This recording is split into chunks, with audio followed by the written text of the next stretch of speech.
I do not know this guy.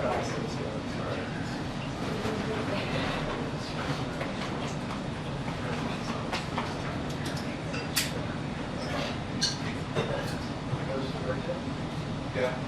Really. I just got an art guy, super duper discount. Pair of those.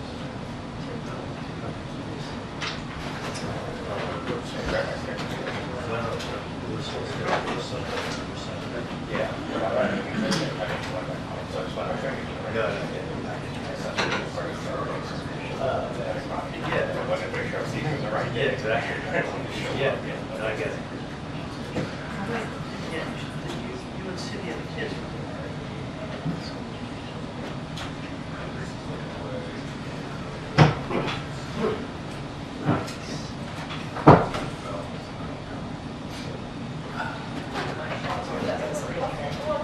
Yeah.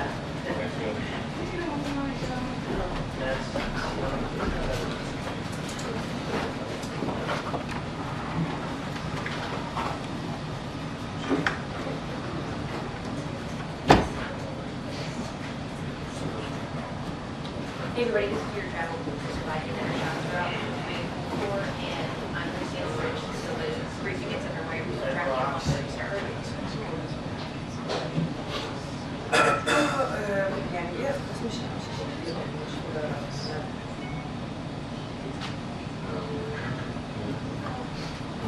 How's it going? How did the Masters go? Did you lose any money? Did you bet? He's gonna lie. I had a bunch of bets. Wow. Some pitches. I probably would. Yeah.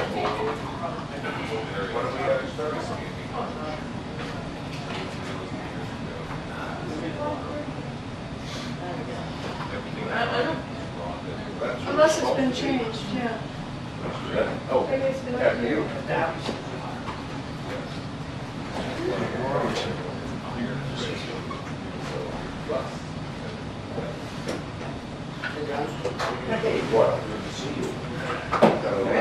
Hey, bud, how are you? Absolutely. Sleeping through the night.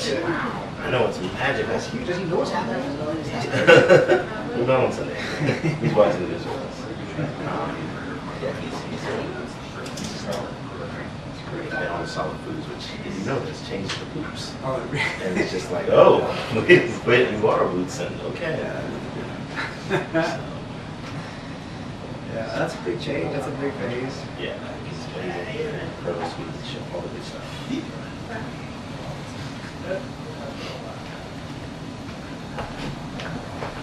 Is he saying words? Is he saying Nah. Well, he actually does say that, which enrages my wife. But it's not. He's not saying it with any intention. You know, he's not. It's just. It's one of the number. He's not looking at me and saying that. He's just Right, like. it doesn't matter. As long as he says it. As long as he says it, he said it and said it first, and it will always be that way. But now that he's getting into the cute adorable phase, my wife wants us all. Like now it's like we're sort of some of the Easter eggs. Oh my God, I love that. Look at that. With the bow tie and Bow everything. tie and everything. Suspender. Yeah. So he's just and he's a great personality, happy kid, not sickly. He's doing well. John President Biden told Iran, don't, but they did anyway. So now what? We hope to find out in a few minutes from Karine Jean-Pierre and John Kirby. We will have more after this.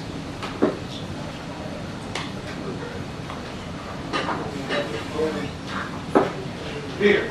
Yeah. This camera now. Okay.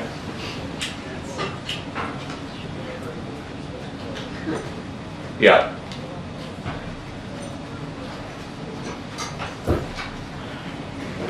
Okay, thanks.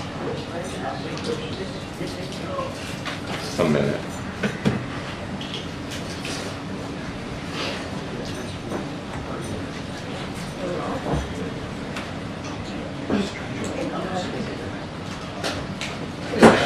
He'll be back here soon. That's right. Hello. Did you guys do like a who did it best? What did you do that? So not this last Friday, but the Friday before that, Peter and I were on Washington together, which we always very much enjoy, because we're like, it's just like being in the briefing room, so everyone's looking for Peter thing.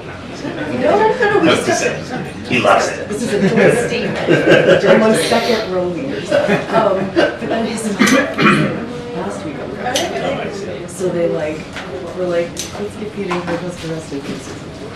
Bring in the 8. She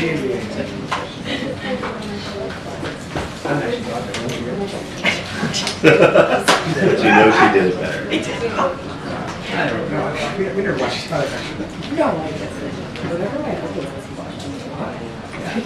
We hear it all the time. He's like, just to make sure you didn't say anything stupid. Make sure I don't look it up.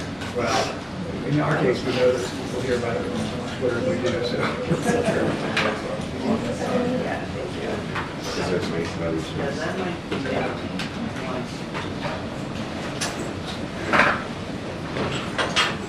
Yeah, it should be right over.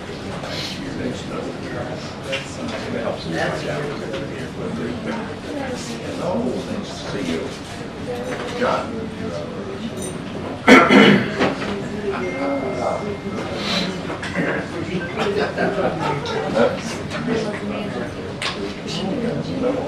There you go. Thank you.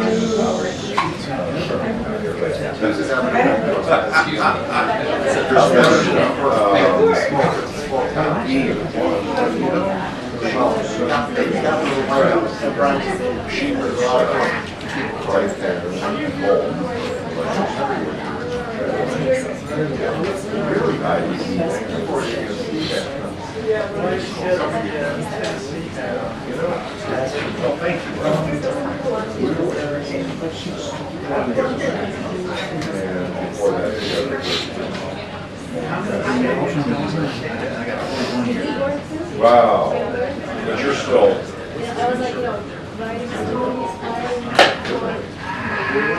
Yeah. You know,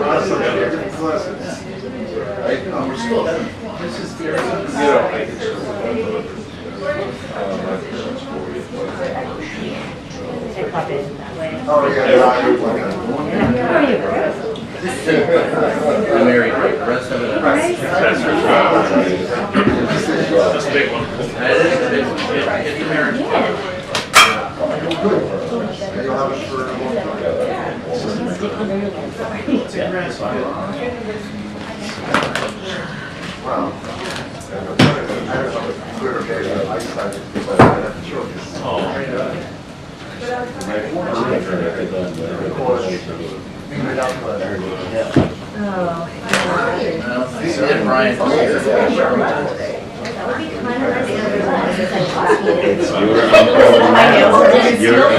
I think it's definitely your umbrella.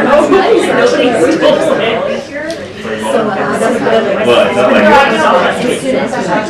it's not like an Air Force One.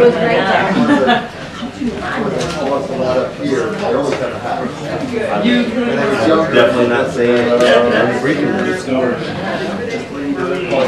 I actually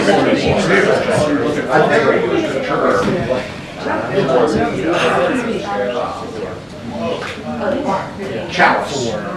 Mr. Bennett. was it the green?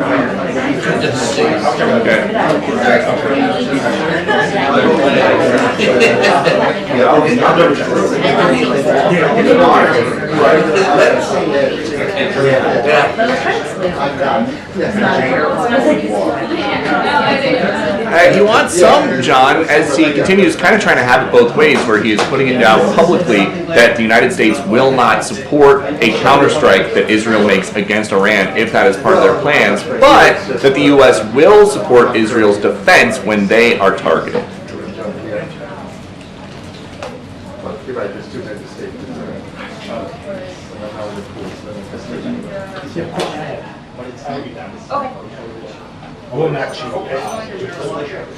But the fact remains, President Biden told Iran, don't, and they did it anyway, targeting Israel from the air with drones and missiles, reportedly hoping to mass casualties. The Iran policy from this White House is layered. President Biden has noted for years they sponsor terror groups, and then he still unfroze billions of dollars for Iranian leaders, insisting it can only be used for humanitarian purposes. We are hoping today's briefing offers some clarity about what happens next, specifically what the U.S. knows or does not know about Israel's plans to possibly strike back at Iran on their own. John.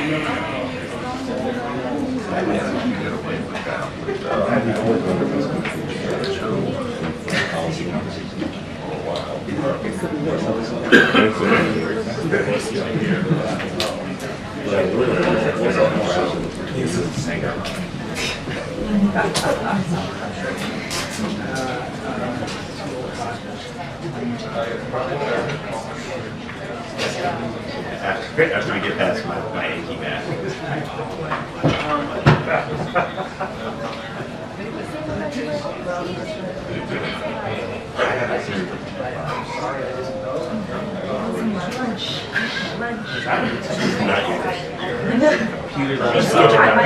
Nobody saw it here like 2 weeks ago.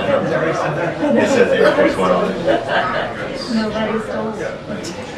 That's as long as the old I went away for 4 years when I was I came back. I came back. Nobody had moved As you're like no maintenance with this area. There was a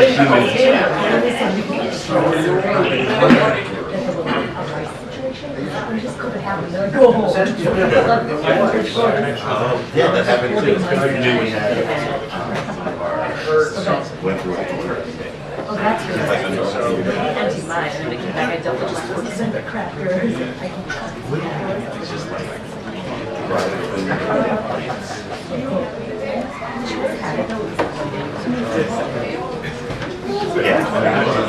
That crazy Delaware hall we were fighting. Like 200 of us packed in that Delaware hall room. When I was a speech about COVID, and we were doing that. We don't know. Like, no, next day, I go home. yeah, speech is filmed. About COVID at that time. They're all going to be on. You get all this stuff. That robot.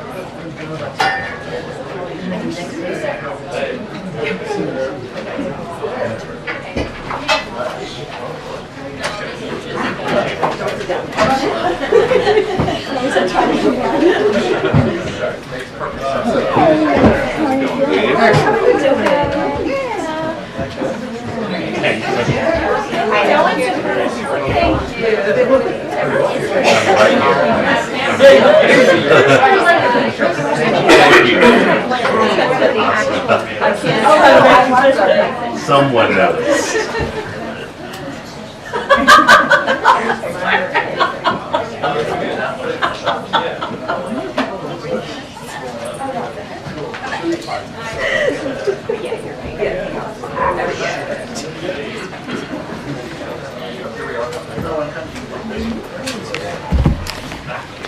Good afternoon, everyone.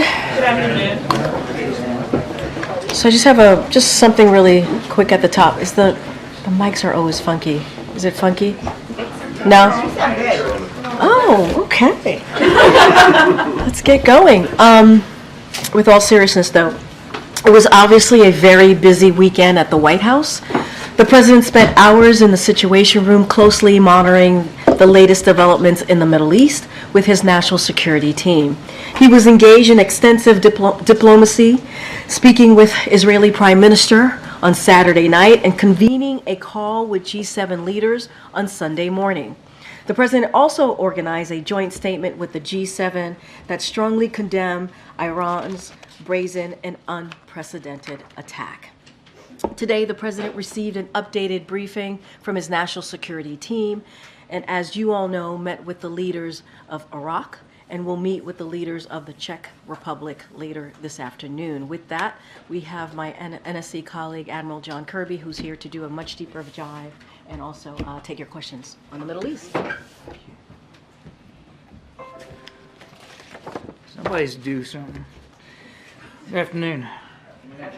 As you all know, and certainly Karine restated it, Iran and its proxies operating in Yemen, Syria, and Iraq also conducted an unprecedented attack on the state of Israel with over 300 weapons, including more than 100 ballistic missiles, as well as land attack cruise missiles and unmanned aerial vehicles or drones. President Biden instructed the United States to defend Israel to the maximum extent possible and defeat that attack, and we did. With the support of our partners, the United States enabled Israel to spectacularly defeat it. Despite launching more than those 300 weapons from Iran in the region, Israel and a coalition of partners were able to defeat 99% of the attacks. There was virtually no infrastructure damage to Israel. But their attack requires an unequivocal condemnation from the international community. And so, as Karine said, the President convened the G7 yesterday, and they have forcefully condemned that attack and urged for calm and de-escalation. And I'd like to take just a few minutes to correct the record on a few points that have come out in the last several hours. I've seen reporting that the Iranians meant to fail, that this spectacular and embarrassing failure was all by design. I've also seen Iran say that they provided early warning to help Israel prepare its defenses and limit any potential damage. All of this is categorically false. To coin the phrase from the president, or steal a phrase from the president, it's malarkey. This attack failed because it was defeated by Israel, by the United States, and by a coalition of other partners committed to Israel's defense. So let's be straight. Given the scale of this attack, Iran's intent was clearly to cause significant destruction and casualties. Iranian leaders launched so many missiles and other munitions because they knew that many were going to be defeated. But the aim was to get as many of them through Israel's defenses as possible. Now, I've also seen this speculation about messages passed forth and warnings. We did receive messages from Iran, and they received messages from us too.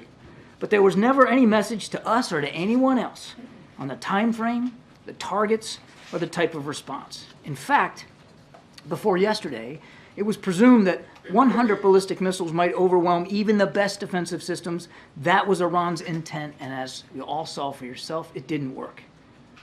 This attack was defeated thanks to our preparations, to a coalition of committed partners, and to Israel's remarkable defensive systems. And I want to focus on that last point for just a moment. Israel today is in a far stronger strategic position than it was only a few days ago. Iran's vaunted missile program, something it has used to threaten Israel in the region, proved to be far less effective. Israel's defenses, on the other hand, proved even better than many had long assumed. Israel's defense was strengthened by a coalition of countries led by the United States and working together. The United States has never before so extensively and so directly defended Israel from attack. To ensure that that continues to be the case, the House of Representatives must urgently pass the National Security Supplemental, which has already passed the Senate with overwhelming bipartisan support. That supplemental includes funding that the President requested for the Iron Dome and David Sling systems, systems that saved countless lives this weekend and have saved many lives from Hamas and from Hezbollah rockets over the past 6 months. Passing that bill is the fastest and surest way to get Israel the aid it needs. And we must act urgently to replenish Israel's air defenses, just as Congress must act urgently to replenish Ukraine's air defenses, which also continue to be attacked every single day with the same Iranian-made drones. Now, finally, much of the world today is standing with Israel. When the President spoke to the G7 leaders yesterday, they were unified in their condemnation of Iran and their determination to hold Iran accountable. At the President's direction, our teams are now following up with G7 capitals on new multilateral sanctions to target Iran's missile and other nefarious programs. G7 countries that had yet to designate the IRGC a terrorist organization are now considering doing so. And going forward, we will be working to further isolate Iran internationally and increase economic and other forms of pressure. So that's the upshot here. A stronger Israel, a weaker Iran, a more unified alliance of partners. That was not Iran's intent when it launched this attack on Saturday night, not even close. And again, they failed. They failed utterly. Now, as you also know, President Biden is welcoming both the Iraqi Prime Minister and the Prime Minister Peter Fiala of the Czech Republic to the White House. President and Prime Minister al-Sudani from Iraq will discuss the U.S. and Iraq's shared vision for our broad, multifaceted relationship. During the meeting, these leaders will reaffirm their commitment to advancing regional stability, to expanding opportunities for Iraq's people, and reinforcing Iraq's sovereignty, security, and stability. The Iraqi Prime Minister will be here for almost a week, and in that time he will meet a range of administration officials, including both Secretary Blinken at the State Department and Secretary Austin at the Defense Department. He will have opportunities to share his priorities and vision for Iraq with a variety of audiences here in Washington and in other parts of the United States.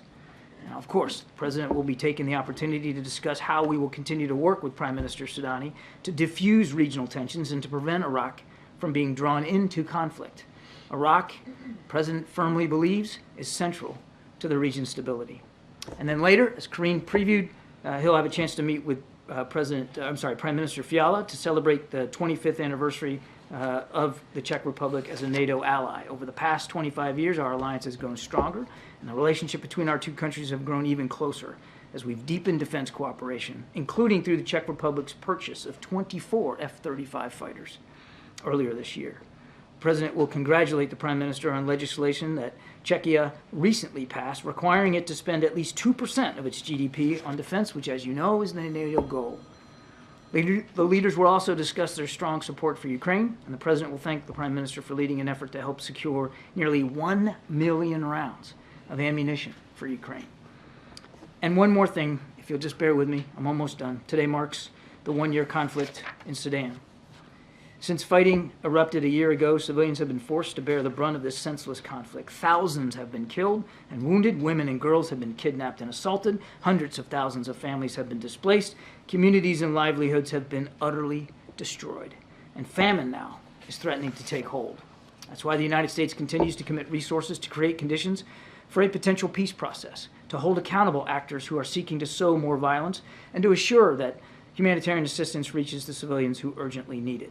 We reiterate our calls for all parties in this conflict to lay down their weapons and put an end to this intolerable violence for the future of Sudan, but most of all for the future of the Sudanese people. Thank you. Appreciate your patience.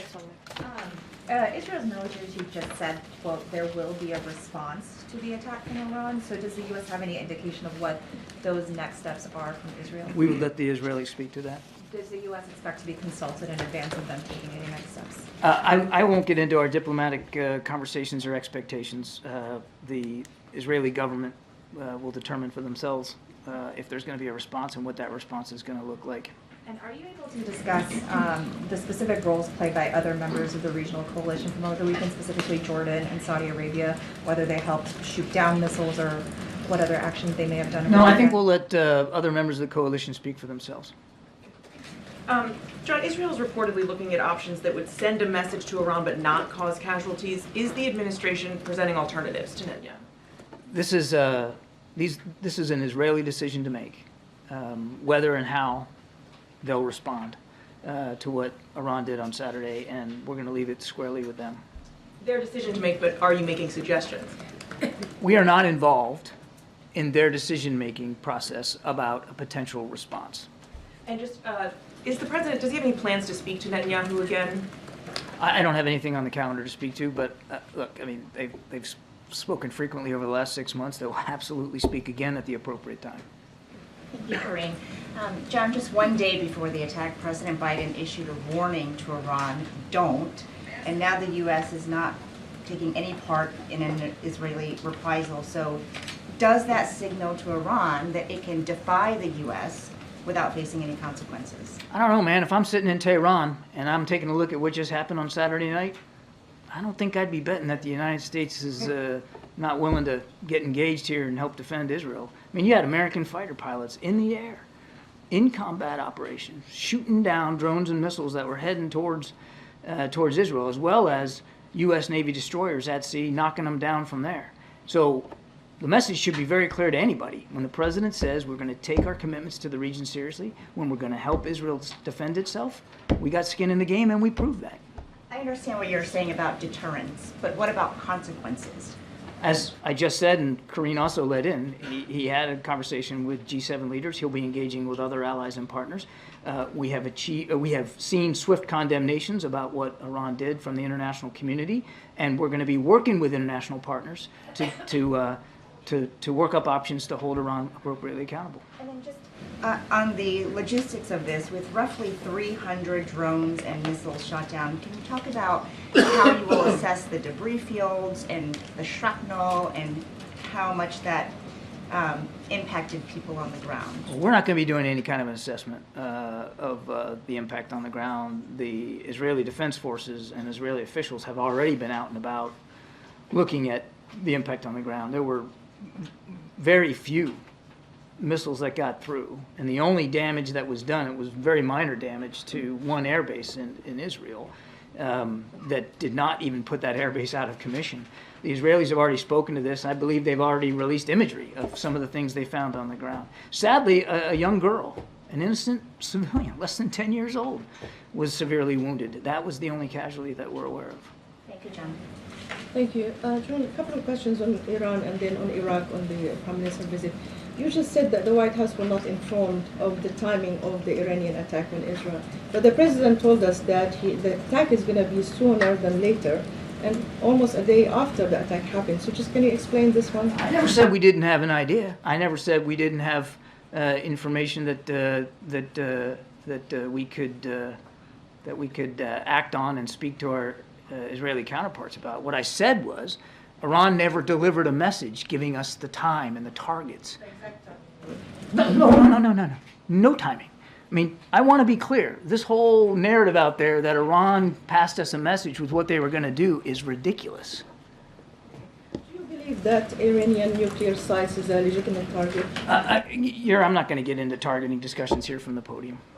Let me ask you about the Prime Minister. Is the White House satisfied with the way that the Iraqi government is reining in the militias in Iraq, considering they are one of the proxies of the Iranian regime? We're gonna have an in-depth discussion with the Prime Minister and his team about the continued activities of militia groups in Iraq, and we'll reinforce our views about how seriously we take the force protection of our troops and our facilities there, and we'll also I fully expect that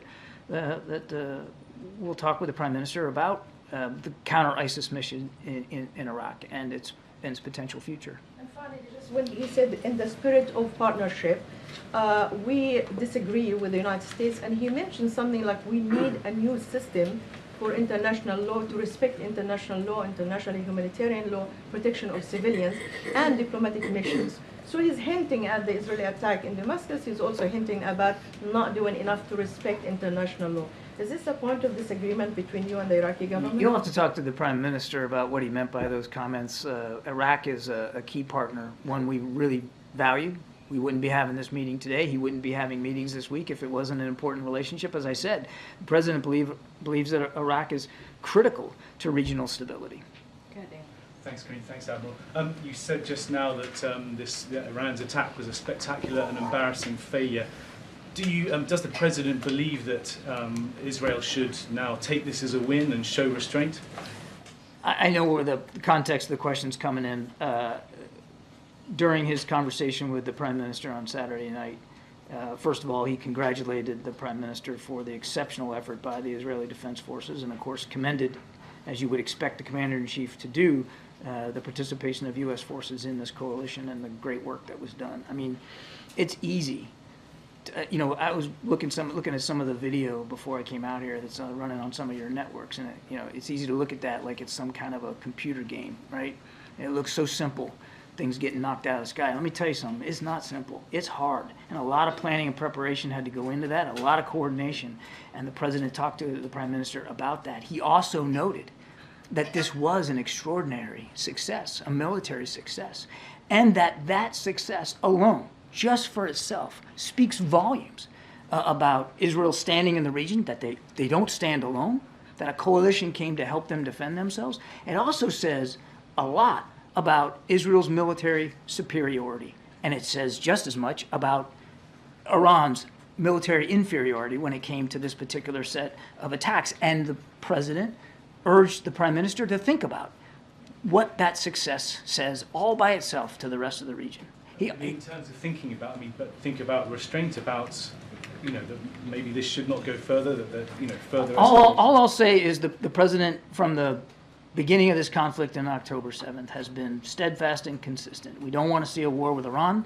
We don't want to see a broader regional conflict. We will do what we have to do to defend Israel. Does this administration believe Israel will indeed strike Iran? I mean, is it your assessment that that is inevitable at this point? That's going to be up to the Prime Minister and the War Cabinet to speak to. But your assessment of the administration? I'm not going to provide intelligence assessments from here. So as far as I know, the War Cabinet is still debating and talking about their next steps. I think I'm going to let them speak to whatever their next steps might be. And if I may also ask one question on Gaza, what is the administration's assessment of the timeline for a Rafah invasion, given the conversations I know you all have been having? Again, you're asking me a question that really should be asked to the Israeli Defense Forces and the Prime Minister, not to the United States. Conversations. I just want to get a sense of, are these like ongoing conversations still? Yes, of course we're talking to the Israelis all the time. Now, obviously, in the last 48 hours, particularly, the conversation has been about what Iran did. But yes, we have continued to talk to them about what's going on down in Rafah. And we hope in coming days to be able to have yet another round of discussions with them about what their intentions are with respect to Rafah. But the focus rightly right now is on what Iran just did. On the U.S. military, given whatever the White House and President Biden know about what's going to happen next in the Middle East, are there any fresh U.S. military preparations? Fresh military preparations for whatever. Wide open. Yes, I mean, we're always looking at force protection in the region. We're always looking at our force posture. We're always evaluating it based on the threats and the challenges. You can expect that Secretary Austin and the entire team over there at the Department of Defense is going to stay vigilant to whatever the threat might be. Thanks. You said a moment ago that it's ridiculous, this narrative that Iran provided some advance notice about specifics here, but where we're hearing that from, specifically is U.S. ally, Turkey, U.S. partner, Iraq. That's where that information is coming from. So what is the discrepancy exactly that's happening there? I can't possibly answer that question, Trevor. All I'm telling you is it's nonsense. I mean, think about this for a minute. Can you imagine a world in which Iran would pick up the phone and say, hey, we're about to try to schwack Israel with 300 cruise missiles and drones. We just wanted to let you know it's coming. And oh, by the way, here's what we're going to hit. I'm sorry. It just didn't happen. I can't account for what sources might be telling y'all about what they heard. I'm telling you what we heard. And while we did get a message from Iran, and we passed messages to Iran as well, which I won't get into the details of, none of it was, here's the targets, here's the time frame, here's the munitions we're going to put on target. And on that subject of communications with Iran generally, you've said without preconditions you're willing to sit down with North Korea. Does the same apply to Iran and to reopening some diplomatic discussions with them? No. And do you want to elaborate on why that is? Okay. As far as sanctions in response to Iran, Iranian oil production is now higher than it was 2 years ago. Is there a reason that you aren't taking more steps against Iranian oil exports, and does it have to do with domestic political pressures around gas prices? I don't have any, as you know, we don't preview sanctions, and I'm not going to start doing that today, except to note what I said in my opening statement, that part of the discussion with the G7 leaders was the possibility of additional sanctions on Iran. Unilaterally and hopefully multilaterally, but we'll see where that goes. And anything on where the oil prices or oil exports are coming from Iran and whether you want to stop that? Again, I won't get ahead of economic pressure tools that we might be applying in the future. We're working our way through that. A U.S. official told CNN over the weekend that the Defense Secretary Lloyd Austin asked his Israeli counterpart to notify the U.S. ahead of any potential response to the Iran attack.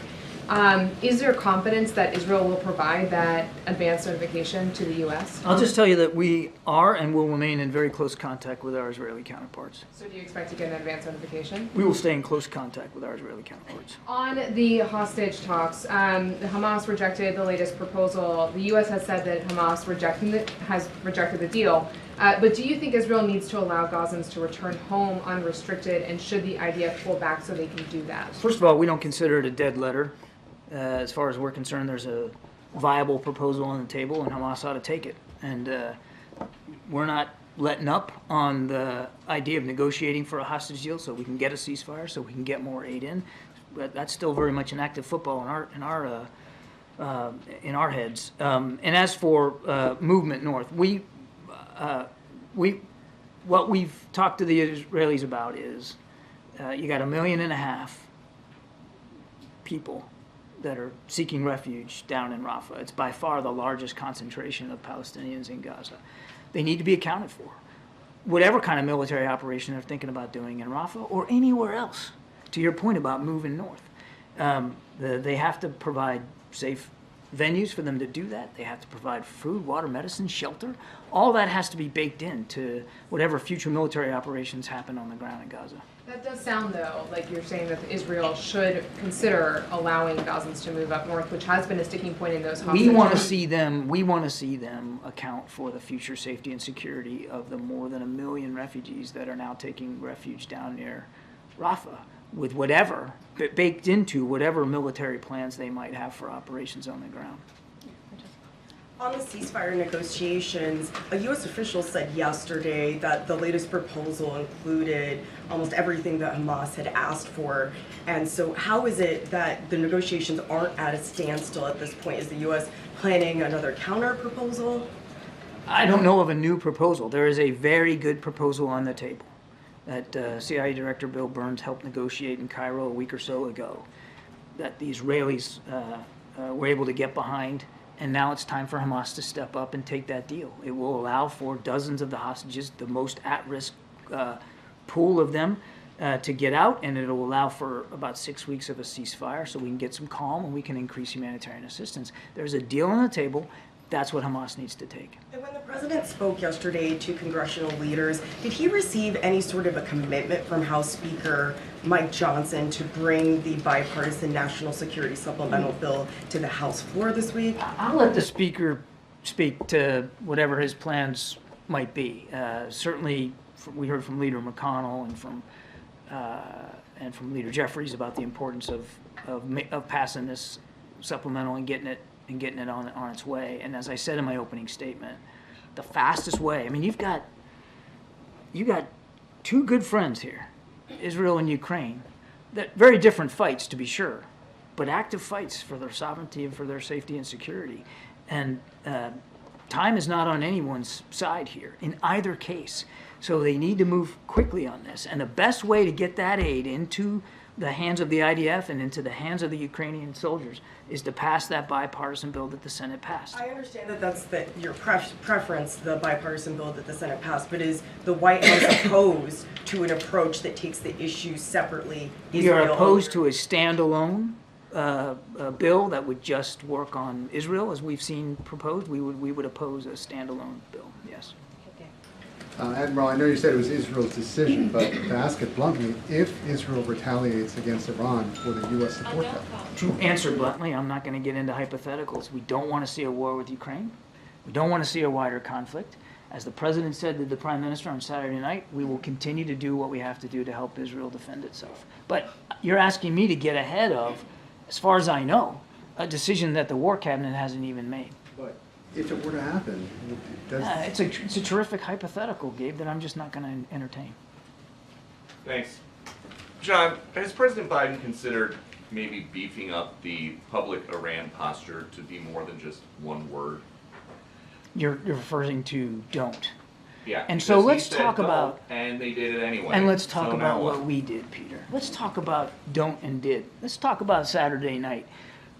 He made it clear that he didn't want to see escalation in the region. And there was. Let me finish. He added military resources to the region right after October 7th. And then when we had an inkling that this kind of thing was coming, he added even more military resources to the region. More destroyers that were capable of shooting down ballistic missiles, a fighter squadron that was able to shoot down drones. And that's what we did. So you can talk about the don't word all you want, but let's talk about what did happen. And what did happen was Iran utterly failed. And if I'm sitting in Tehran right now, I'm betting that President Biden takes it pretty seriously when he says don't escalate. He's going to act to make sure that you can. And they didn't. Yes, they fired an unprecedented amount of munitions, but how much of a success did they have, Peter? None. Zero. Very little infrastructure. It was an embarrassing failure for the Supreme Leader and for the IRGC. Now that we know that the Iranians do not listen to President Biden's public warnings, is there any regret here about unfreezing billions of dollars for Iranian leaders during the president's administration? What unfreezing are you talking about? He unfroze billions of dollars. For Iranian leaders? Yeah. Really? I don't think so. Okay, So you first guys of all, say it's for humanitarian purposes, but doesn't that... but you don't believe me. Well, doesn't that free up money for them to spend on other stuff? Where do you get the money for an unprecedented number of munitions to fire at Israel? So first of all, I'm betting if they're sitting in Tehran, they're taking it seriously when President Biden says he's going to defend Israel. We put skin in the game, a whole heck of a lot of it, and knocked almost everything out of the sky. So I'm betting they're taking it pretty seriously. And as for this unfreezing, none of that fund, none of those funds set up in an account, by the way, by the previous administration, goes directly to the Supreme Leader, the IRGC, can only be used for humanitarian purposes, and we're watching that account very, very closely to make sure that that's what happens. And you guys often defend all the trips to Delaware by saying the president is not on vacation, he's working, he can be the president from anywhere. So why do you have to come back on Saturday?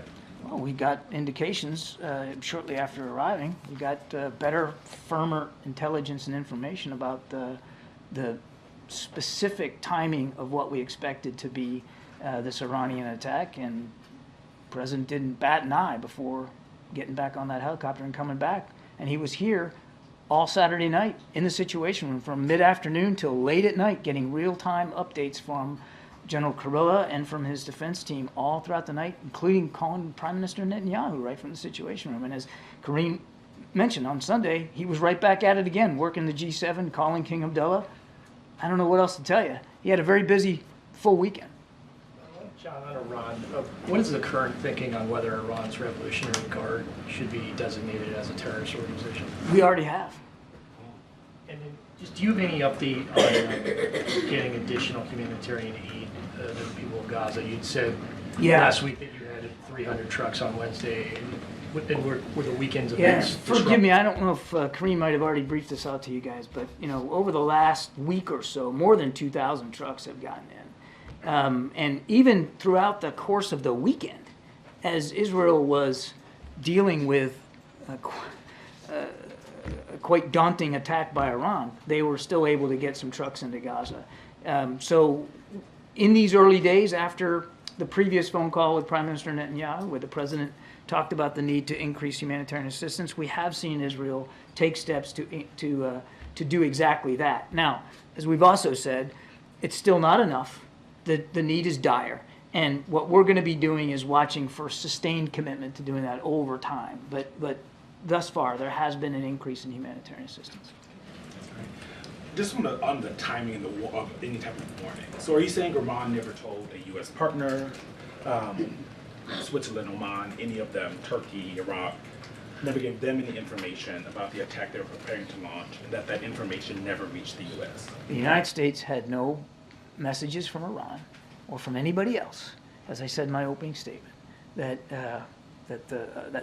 offered a specific time frame or a specific set of targets or the types of weapons that they were going to fire. So just concretely, why would U.S. partners in Turkey, Jordan, Iraq lie about passing along Iranian messages about any forthcoming attack? Look, I'm not calling anybody a liar here. I'm telling you, from our perspective, what we knew and what we didn't know, and we were able to help with Israel's defenses because we had information that we had received and Israel had received through our own efforts. But it never came as some sort of message from Iran with, I mean, the timing and the target. It kind of boggles my mind that anybody would believe that Iran would pick up the phone and tell the United States, who they know, who they know is been very, very directly involved with helping Israel defend itself and very public about doing that and detail the times and the targets. Look, this to me seems like a lot of, Monday morning quarterbacking kind of stuff, woulda, coulda, shoulda, and maybe they want to make it appear like, you know, this was some sort of small pinprick of an attack that they never meant to succeed. You can't throw that much metal in the air, which they did, in the time frame in which they did it, and convince anybody realistic that you weren't trying to cause casualties and you weren't trying to cause damage. They absolutely were. Just one more. Is the meeting with Israeli officials on Rafah is that happening this week? I don't have a date for you. We're still trying to get that nailed down. As I said earlier, we'd like to continue those conversations. Thank you, Karine. Hi, Admiral. House Majority Leader Scalise said on Friday that Speaker Johnson was negotiating with the White House modifications to the Ukraine aid package. What is being negotiated? And you just categorically said that the White House opposes standalone Israel bill. That's right. Supplemental. Are you also opposed to changes to the supplemental, for example, changing aid to a loan? I know it would make your jobs a lot easier if I negotiated this thing up here in public, No, but I'm not going to do that. You're right, the President did have an opportunity to speak with Speaker Johnson and other congressional leaders, including McConnell and Jeffries, and he made it clear that the best and the fastest way to stand by our allies and partners is for the House of Representatives to take up the bipartisan bill that the Senate passed. But are you also opposed to the modifications and changes as you oppose the standalone? I've answered the question. Thank you so much, Sean. First of all, thank you for your dedication this weekend and keeping us all informed. I think we all saw more of you than our own families, which was real cool. You certainly saw more of me than my family did. I got two questions. First of all, administration officials told us on Sunday that they had help from India, China, and Iraq. Can you just detail, give us some of the details on that? And does that represent a move forward in U.S.-China relations that you were able to cooperate on in thwarting this? Yeah, as I said earlier, I think I'll let other countries speak to their participation and cooperation and the degree that they're comfortable doing that. I can only speak for the United States and what we did. Represent a step forward for the U.S. I think what it says is, without getting into the specific contributions of other countries, as I said in my opening statement, it shows that Israel's not standing alone. That unlike Iran, which is increasingly isolated on the world stage, Israel has friends. Israel has great skill, great professionalism, great military capability, and that's not by accident.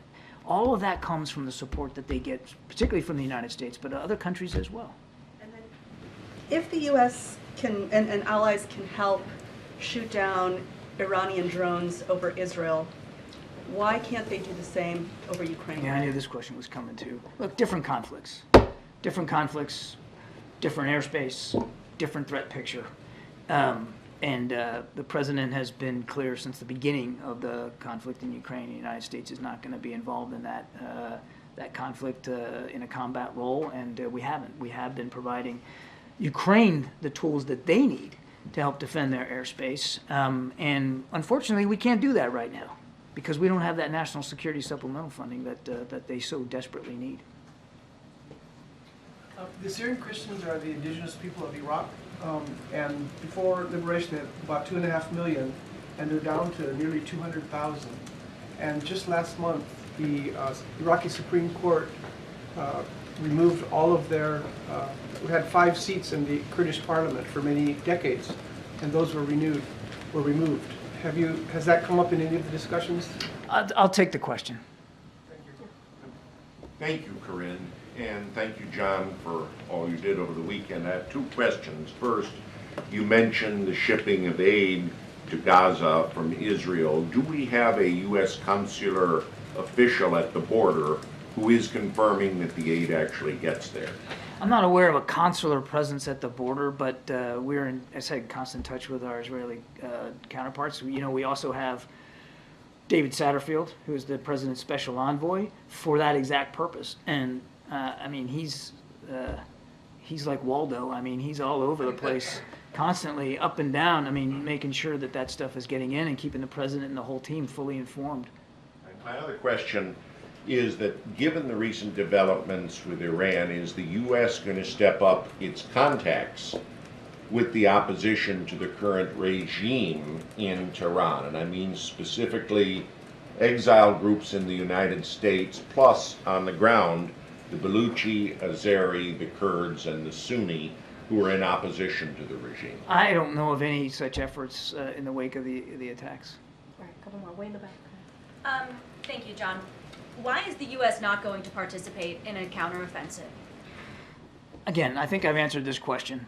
The president had a good chat with the prime minister. We talked about the incredible success that we and they achieved on Saturday night, and the message that success sends not only to the region but also to Iran as well. And as I've also said, and as the president has certainly said, we're not looking for a war with Iran. We're not looking to broaden and deepen this conflict in the region. How exactly is he trying to de-escalate this situation? Everything the president's been doing since the 7th of October has been designed to try to de-escalate and to try to keep the conflict from widening and deepening. And that includes the moves that he made in the last 10, 12 days to add resources to the region so that we could help Israel better defend itself. And my goodness, it all paid off.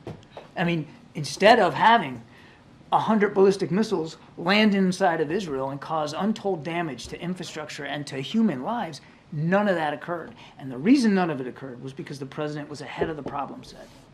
Right. Thanks, Karine. John, just a couple of follow-ups. The coalition that put together limiting Iran's development of nuclear weapons, is that still solid in face of what's going on? As the president has said, we'd love nothing better than to be able to solve Iranian nuclear weapons progress through diplomacy. Unfortunately, that's not an option right now, because the Iranians, well before any of this, just weren't negotiating in good faith. None of the diplomatic efforts were paying off. And so that effort kind of fell moribund as we look for other ways to increase pressure on Iran. The president has also said that while he would prefer to deal with this threat diplomatically, he also will make sure that he's got options and choices available to him to ensure that Iran never achieves a nuclear weapons capability. But the countries that were backing that coalition still a member? They're all China, Russia? I mean, you're talking about a process that's just moribund right now, Brian. I mean, The other follow-up, the container ship. There have been rumors. Is there the container ship that was seized by Iran, was there anything of a sensitive nature on it? Do we know what was on it? I think I'd refer you to the Pentagon on that. I don't have an update on the cargo. I want to thank you for using the word schwack and of course, where's Waldo? I'm going to hear about that one from my wife. But at the end, you understand the reason why the question about advanced knowledge, because the president did come back early, and I think you spoke I didn't to it. say, I never said we didn't have an advanced sense of what I said was, we didn't get that sense from the Iranians sending us a telegram. Right.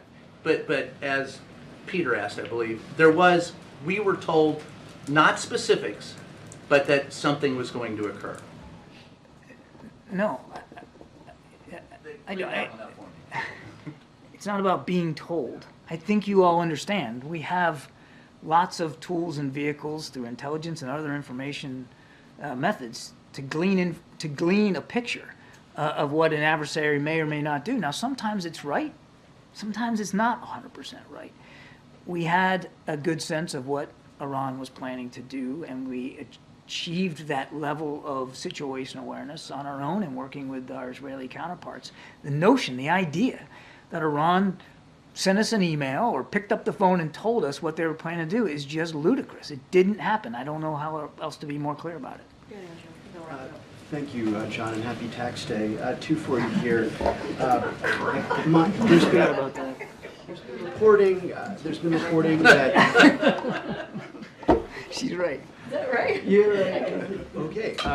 So there's been reporting that the president suggested to the prime minister that Israel take the win and not go further with an offensive response. I've seen that report. I have colleagues who are reporting that Israel is very much in the process of planning an offensive response to these this weekend's attacks.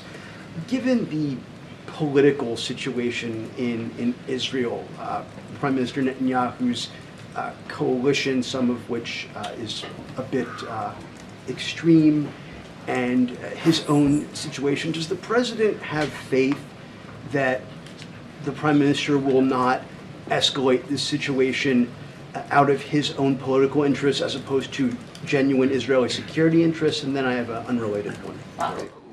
I'm not going to be able to get into Prime Minister Netanyahu's psychology or his political calculations or what going into his decision-making process. What I would tell you is that the president and the prime minister speak frequently, certainly as appropriate, and the president has been consistent publicly and privately that he doesn't want to see the war between Israel and Hamas escalate any more than it already has, and he doesn't want to see a broader regional conflict, and he's certainly not looking for a war with Iran, and I am confident that the prime minister is aware of the president's concerns. Okay. And on Gaza, this morning you said that Israel has been doing the things the president asked them to do, but we really need to see it sustained over time. And you want to know how long is that time? No, sir. Okay.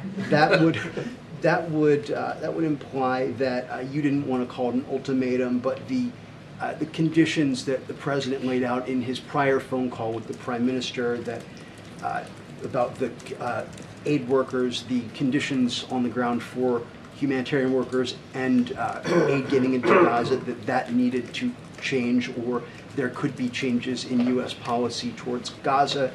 Can you just lay out here whether the president is considering that that set of circumstances and Israel's defense against future attacks from nation states such as Iran to be separate things, that when you say we need to see it sustained over time, that the possibility of policy changes is still a reality separate and apart from the president's, as he calls it, ironclad commitment to Israeli security? I've said many times that both things are and can be true. You can be a staunch defender of Israel's defense, and we are, and I think he proved that to a fairly well Saturday night, and still be able to have some tough, candid conversations with the way in which they are fighting Hamas inside Gaza. And those conversations are continuing. And as I said, hopefully we'll get to be able to sit down again with our Israeli counterparts about whatever their thinking whatever the thinking is about Rafah. So both things are true, both things can be true, and those are the discussions that we're having. You can be a good friend of Israel. In fact, I would argue that only a good friend can do what we did Saturday night and still be willing to have tough conversations with the Israeli government about the prosecution of the operations they're conducting inside Gaza. So they're being considered separate matters. I think I've answered the question. Thank you for your patience. Thank you. No worries. Thanks, Sure. Hi. I don't know. Sonia, I feel like you guys got all the news of the day. Happy tax day today. Happy tax day. I did take care of my taxes. I don't have a wife to take care of my taxes. Ouch. Can you, just on the other sort of big news of the day, is the president going to be paying any sort of attention, or will be briefed on the criminal proceedings of former President Trump in New York? Well, as you know, the president is pretty busy today. He has two bilats, as you know, as you just saw with the Iraqi prime minister, and one with the Czech Republic. So it's a busy day, focusing on obviously our national security priorities and continuing these strong alliances that we have with these two leaders. Obviously, two separate meetings, and continuing to continue to deliver for the American people. I'm sure he'll get an update at some point today, but his focus right now are the meetings that he has, and what he continues to do every day. Right. And setting aside the fact that the former president is the current president's general election candidate or challenger for this year, what is President Biden and the White House's reaction to this moment in time? I mean, it is a historic occasion. Occasions of bizarre word to say, but you have a former president going on criminal trial for the first time in history. So what is the White House's reaction to that? I do want to be super mindful, even me commenting on that, and it is an ongoing case. I just want to be super, super mindful and not comment on an ongoing case, even if it's asking an opinion about the historic nature of what's happening and what's going to occur in the next couple of weeks. So do want to be mindful. And he happens to be, as you just said, a candidate, a presidential candidate for 2024. So going to be mindful. The president's going to continue to focus on the week ahead. He's going to be traveling, as you all know, to Pennsylvania. He has two important bilats today, and it's always about the American people for this president, and that's going to be his focus. Again, Mary. As you just mentioned, the president's heading to Pennsylvania again this week. He's making multiple visits to the state. Can you just give us a sense of what we can expect in the coming days? So it's a coming day or coming, days. Okay, days. I don't know if you said weeks. I'm like, wow, weeks. Coming days, it's a 3-day swing to Pennsylvania. He starts it off tomorrow. He's going to start his trip in his hometown of Scranton, where he'll deliver remarks at a campaign event. So that's obviously a campaign event, so they will provide more details. On Wednesday, he's going to travel to Pittsburgh, where he'll deliver remarks again on other pieces of the economic agenda. So you can imagine a very strong focus on the economy this week. And so we'll have more on that from us tomorrow on what Wednesday is going to look like. And then on Thursday, which is obviously he'll continue his swing, he'll travel to Philadelphia for more campaign events, and certainly the campaign will provide any details on that particular day. So it's Tuesday and Thursday are the campaign priorities, obviously, and they'll speak to that. And then there's an economic focus on Wednesday, and so we'll have more to share tomorrow on that. Okay. Thanks, Karine. So first of all, with the Iraqi leader here, lawmakers in that country are set to vote on a bill that includes a death penalty or life in prison for same-sex relations. Would passing such a bill harm U.S. ties? I mean, look, you saw the Iraqi prime minister and the president have a bilat today, and I think it shows the importance of that alliance and the continued diplomacy engagement that we've done, that the president continues to do just across the globe, obviously. The president has been very, very, I think, very vocal about any type of supporting the LGBTQ plus community, and has spoken out about any type of humanitarian or human rights, I should say, any human rights violations that we see from here, and we always have those honest conversations with leaders, and the president always has, again, those honest conversations. I'm not going to get into, I'm not going to get ahead of what's happening currently in Iraq, but we've been pretty clear about making sure that any human rights violations, or if we see anything that is, that we think we need to speak to, we do. But I'm just going to be. Look, the president always raises human rights issues if it warrants. With a leader, I'm going to be really mindful. We'll have a readout, obviously, of these two bilats. I can't say for sure that that's going to come up, but the president has never backed down from having these types of frank, honest conversation and where he stands, and we know where he stands with that community, with the LGBTQ plus community. And then one other topic: Tesla is laying off more than 10% of its global workforce, falling sales, and intensing price war for EVs. Does the ongoing turmoil in the EV market and the very slow consumer transition away from internal combustion engine vehicles make you doubt your full-throated commitment to this space? So look, and I think I've talked about this before. When it comes to EV, we've seen EV sales obviously rise, record highs, and EVs are more affordable than ever, and I think that's important. Last year, EV sales surpassed 1 million for the first time ever, a 50% increase, and under this president, EV sales have more than quadrupled. Sales of hybrids and EVs are now a record high of 18% of all light-duty vehicle sales. Average price of EV is down 20% a year ago, and so look, the president has always talked about one of his priorities as it relates to the economy is lowering costs, and we see that with these EV sales, obviously, and also creating manufacturing jobs. In order, if you're seeing the EV sales go up, right, you're going to see a continuation of manufacturing jobs that are needed, and so that is important. We believe it's going to create jobs. I can't speak to Tesla's decision; they are a private, obviously private company, but we believe what we're trying to do, what we've been trying to do in the last couple of years, whether it's manufacturing, whether it's dealing with the climate crisis by making sure EVs are available and creating more EVs and lowering those costs, is working. And so that's what's going to be the president's priority.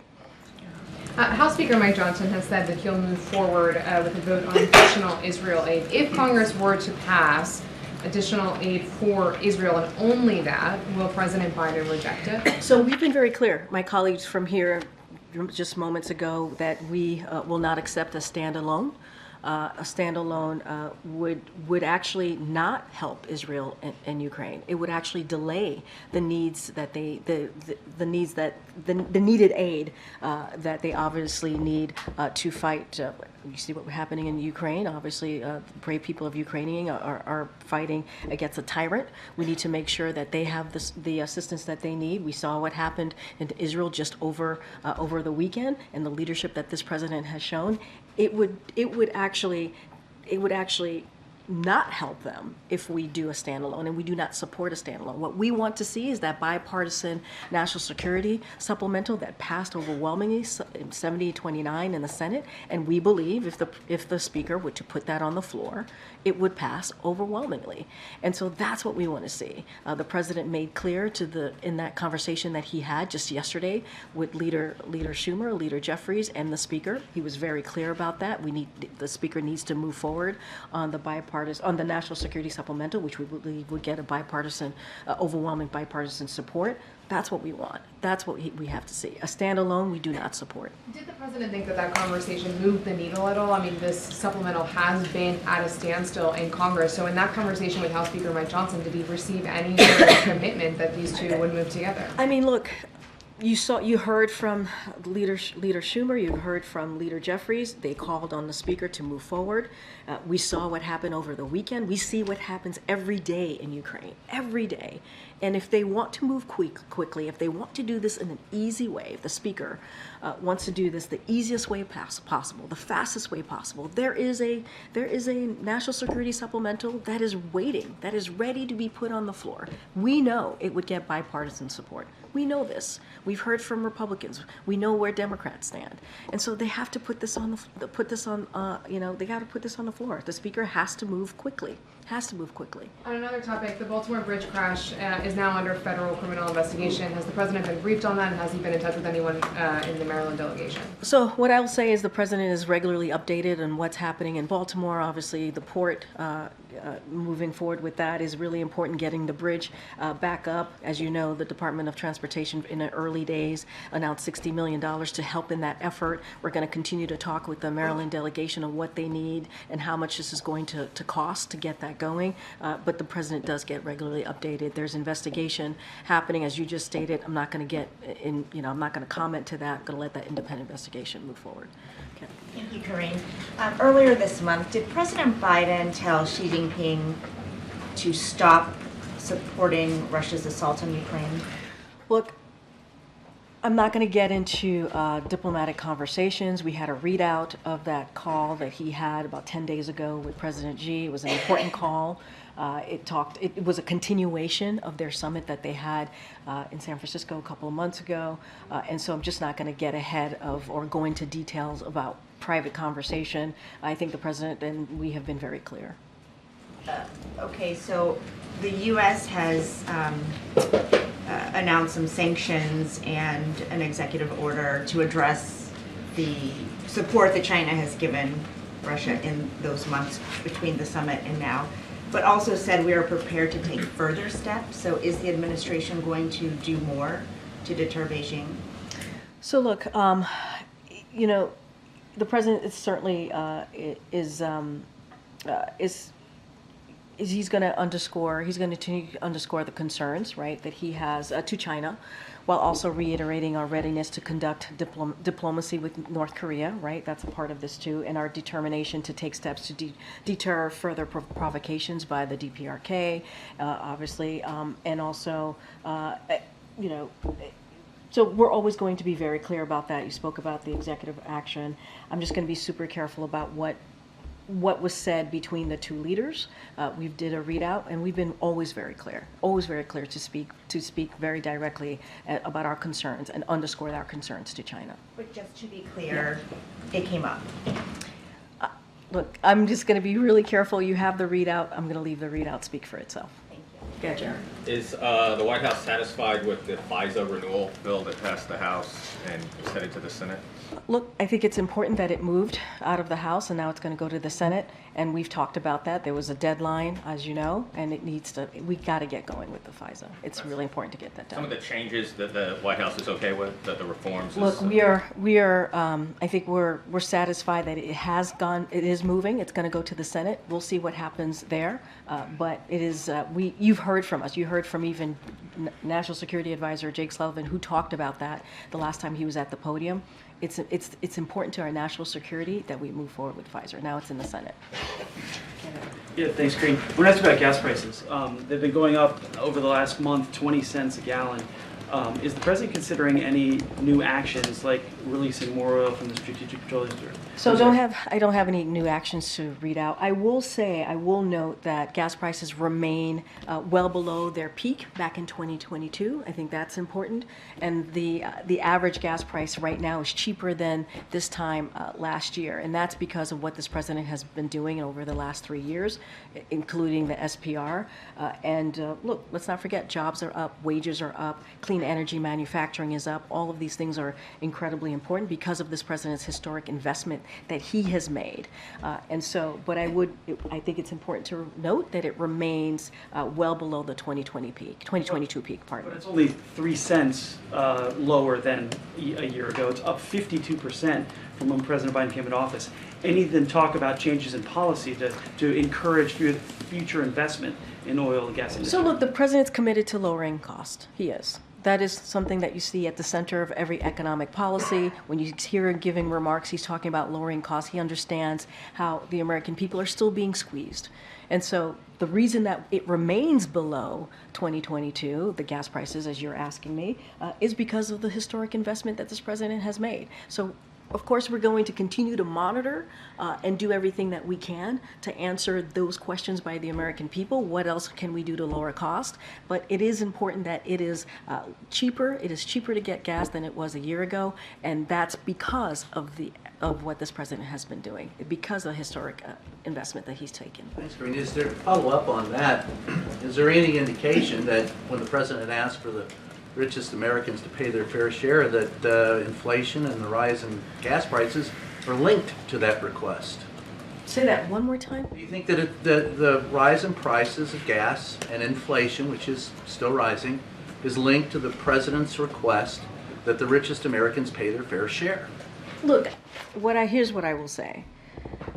The way we see the economy is very different than the way Republicans see the economy, and how we make sure we have an economy that works for all.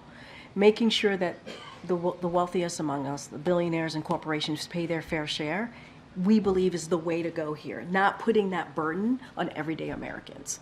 That's an economic policy that we believe in, and a policy that builds the economy from the bottom up, middle out, not trickle down. And so we're going to continue to lower costs, and we're going to ask those billionaires and corporations to actually pay their fair share. That's something Americans want to see. That's something Americans want to see. As it relates to inflation, we look at a trend here, and we have seen inflation moderate over the past several months. And that's important as well to note. But look, we see it very differently. We want to make sure we're protecting Social Security, Medicare, Medicaid, lowering costs. Republicans don't want to protect that. And they want to give billionaires and corporations a tax break. That's not how we see this. Yeah, sure. Earlier there was reports that the administration, or at least the Department of Justice, and they haven't commented on it, may have reached the courts or are reaching out to Julian Assange for a plea deal. Any update from you guys here as to whether or not there would be a pardon or you would support a plea deal? That's a Department of Justice question. But that is a Department of Justice question. I'm not going to get into. Responding to it. So I would refer you to Department of Justice. Go ahead. Thank you. So this week, a ton of people will be here for the National Cannabis Policy Summit, and there's currently still a patchwork of state marijuana laws to regulate the drug safety, including whether there are traces of lead in products. Since marijuana is still illegal at the federal level, but becoming more common at the state level, is the administration doing anything to try to improve safety regulations of products, or any consideration of legalizing marijuana moving forward at the federal level? So I will give you a little bit of an update. So as you all know, the President asked Secretary of HHS and the Attorney General to initiate the administrative process to review how marijuana is scheduled. HHS has concluded their independent review guided by the evidence. The scheduling review is now with DOJ, and any input should be certainly directed to them at a time and in a manner they say is appropriate. So this is a matter at this point, now that HHS has completed their review, it's in the Department of Justice, and they can speak to where marijuana rescheduling is at this point. All right, go ahead. Thanks, Good job. Karine. I was wondering, looking backwards, the 2020 election cycle, so you're not impacting the upcoming election cycle. Looking backwards. Okay, see where this is going. No, you actually don't know where it's going. No, I didn't say that. I said, let's see where this is going. I have no idea where this is going. I have no clue. I know you will. I know you will. In 2020, do you think that the American electorate was helped by seeing Donald Trump and Joe Biden on the same stage at the same time? Now I know where this is going. At a presidential debate. Was that helpful, do you think, in terms of people making that You know, decision? that's a question for the American people. I can't speak to that from here. I can't. And 2020 was a different time. It was a different time. Looking ahead to this upcoming election cycle, do you think it would be helpful to see these two candidates who are in a rematch? So slick. So slick. Also competing against each other at a presidential As the debate? president would say, you can't kid a kidder. What I will say is that is a question for the campaign. They will gladly, I'm sure, gladly take that question. All right, everybody. Thank you so much. Thanks for your patience. I know it was a long one.